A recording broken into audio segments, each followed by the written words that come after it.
This is a nice paper that I ran into from Brightline.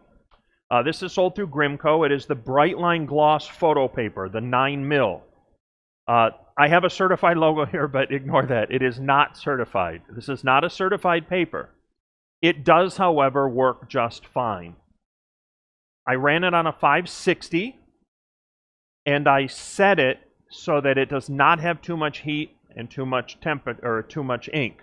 So this is running at 10 pass, 150 square feet an hour.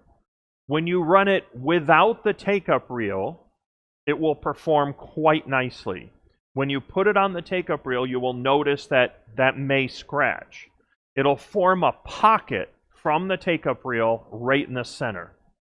I ran a 54-inch roll. So what I had to do was I had to put the extra tension on, lower the temperature, I reduced the ink a little bit, and then everything went through just fine. And it still gives a very beautiful print, nice solid color. This is good paper imaging.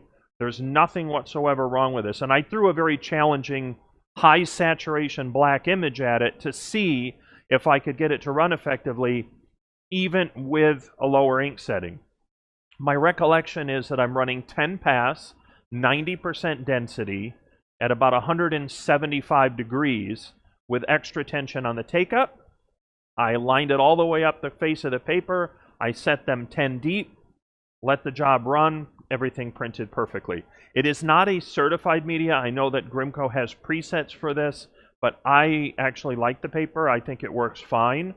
Hopefully Grimco made a couple adjustments in their preset, but and your environment could always change it a little bit. If you have a lot of humidity, that water could impregnate into the media when you're running it.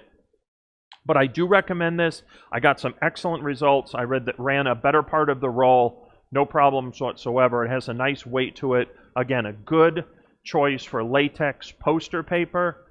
The price is very reasonable, and I did not run this on the 300 series, but I would expect that on the 300 it would run just as effectively.